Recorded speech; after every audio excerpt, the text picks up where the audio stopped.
வணக்கம். சாந்தி சமையல்ல இன்னைக்கு நாம வெங்காய வடகம் செய்ய போறோம். சின்ன வெங்காயத்துல வடகம் செய்ய போறோம். எந்த காயுமே இல்லாதப்போ இந்த வடகம்லாம் நமக்கு ரொம்ப கை கொடுக்கும். இது எப்படி செய்யறதுன்னு பார்க்கலாம். நல்ல வெயில் இருக்கிற நேரமா இந்த வடகத்தை நம்ம போட்டு வைக்கணும். போட்டு வச்சா ஒரு வருஷத்துக்கு தாராளமா நம்ம அதை வேணுங்கிற நேரம் அதை யூஸ் பண்ணிக்கலாம். 1/2 கிலோ சின்ன வெங்காயத்தை இப்படி குட்டி குட்டியாக கட் பண்ணி வச்சுக்கோங்க. ஒன்று போல் சின்னதாக இருக்கட்டும். 1/2 கிலோ வெங்காயம் எடுத்துக்கிட்டிங்கன்னா ஒரு 50 கிராம் உளுந்தை நல்லா ஊற வச்சு எடுத்து வச்சுக்கோங்க. ஒரு 6 காஞ்ச மிளகாய் எடுத்துக்கோங்க. இது காரத்துக்கு, உங்களுக்கு காரம் ஜாஸ்தி வேணும்னா ஜாஸ்தி எடுத்துக்கோங்க. விருப்பப்பட்டால் 2 பூண்டு எடுத்துக்கலாம். இந்த பூண்டை வெங்காயத்தோட கட் பண்ணியும் போட்டுக்கலாம், இல்லை உளுந்தோட அரைச்சியும் எடுத்துக்கலாம். தேவைக்கேற்ப உப்பு எடுத்துக்கோங்க. கொஞ்சமாக பெருங்காயத்தூள் போட்டுக்கோங்க, அது கொஞ்சம் வாசனைக்காக. கருவேப்பிலை சேர்த்துக்கோங்க. இப்போ எப்படி செய்கிறதுன்னு பார்க்கலாம். வடகம் செய்கிறதுக்கு முதல்ல உளுந்து அரைச்சிக்கணும். வெங்காயம் ஒன்றா சேர்ந்து வரதுக்காக நம்ம உளுந்தை யூஸ் பண்ணுறோம். உளுந்து கூட காஞ்ச மிளகாய் எடுத்துக்கோங்க, பூண்டை எடுத்துக்கோங்க. இது நல்லா அரைச்சி எடுத்துக்கோங்க. உளுந்து அரைச்சாச்சு. இது கூட தேவையான அளவு உப்பு சேர்த்து அரைச்சிக்கோங்க. மாவு அரைச்சாச்சு. இது எவ்வளோ திக்காக இருக்கணும்னா உளுந்த வடை மாதிரி தண்ணி சேர்க்காம அரைக்கணும்லாம் இல்லை.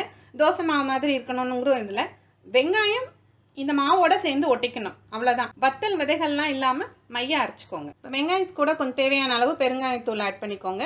கொஞ்சமாக கருவேப்பிலை போட்டுக்கோங்க. இதோட மாவு மிக்ஸ் பண்ணிக்கோங்க. மாவோட வெங்காயத்தை நல்லா மிக்ஸ் பண்ணிடுங்க.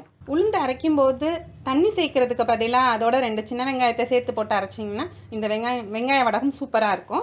வெங்காயத்தை நல்லா பிசைஞ்சு இந்த உளுந்தோட சேர்த்து மிக்ஸ் பண்ணிக்கோங்க. இப்படி கொஞ்சம் கொஞ்சமாக சின்னதாக எடுத்து பிடிச்சி வைங்க. வெங்காயம் உதிர்ந்து போகக்கூடாது. உதிராத அளவுக்கு எல்லாம் ஒட்டி இருக்கிற மாதிரி பிடிச்சி வைங்க. இப்படி சின்னதாக பிடிச்சி வைக்கணும். இப்படி சின்னதாக பிடிச்சி வைக்கும்போது சீக்கிரமாக காஞ்சிரும்.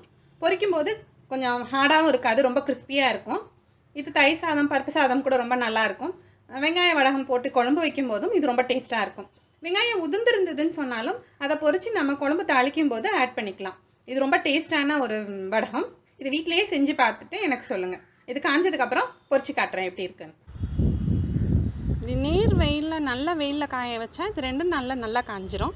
பிளாஸ்டிக் பேப்பரில் வைக்கிறத விடவும் இது மாதிரி தட்டில் வைக்கிறப்போ தட்டு சூடு ஜாஸ்தி ஆகிறதுனால சீக்கிரமாகவே இது காஞ்சிரும். 2 நாள் வெயிலில் காஞ்சதுக்கப்புறம் இந்த வடகம் நல்லா காஞ்சிருக்கு. இந்த வடகத்தை எண்ணெயில் பொரிச்சா ரொம்ப கிறிஸ்பியாக இருக்கும். இது தயிர் சாதம், பருப்பு சாதம் கூட ரொம்ப டேஸ்ட்டாக இருக்கும். சமைச்சு சாப்பிட்டு பார்த்துட்டு எனக்கு கமெண்ட் பண்ணுங்கள். இந்த வீடியோ உங்களுக்கு பிடிச்சிருந்ததுன்னா லைக் பண்ணுங்கள், ஷேர் பண்ணுங்கள், சப்ஸ்கிரைப் பண்ணுங்கள்.